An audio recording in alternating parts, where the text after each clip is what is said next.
মদিনার এক সাধারণ ঘরে বসেছিলেন এক নারী, নাম ফাতেমা রাদিয়াল্লাহু আনহা। তিনি নিঃশব্দে হাতে চাকি ঘোরাচ্ছিলেন। তার কোমল হাতগুলোতে দাগ পড়ে গেছে, ক্লান্তি ফুটে উঠেছে মুখে, তবু তার হৃদয়ে ভরপুর ছিল আল্লাহর স্মরণে। ঘরে ছিল এক ছোট্ট শিশু, ক্ষুধায় কাঁদছে, বারবার মায়ের কোলে আসতে চাইছে।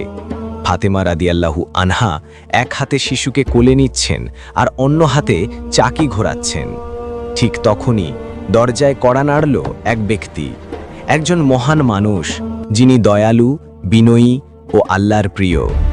তিনি ঘরে প্রবেশ করলেন, দেখলেন ফাতেমা রাদিয়াল্লাহু আনহার অবস্থা। মাটিতে বসে থাকা নারীটির মুখে ক্লান্তির রেখা, তবু তার চোখে ছিল এক অদ্ভুত শান্তি। তিনি নরম কণ্ঠে বললেন, তুমি কেন একা এত কষ্ট করছো?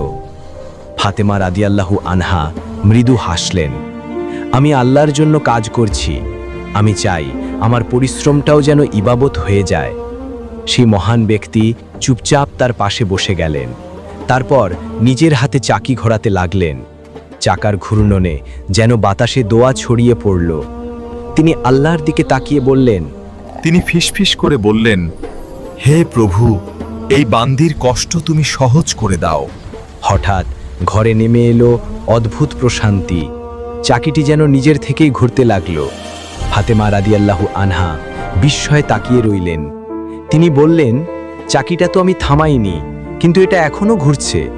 মহান ব্যক্তি মৃদু হাসলেন, বললেন, এটা আল্লাহর রহমত।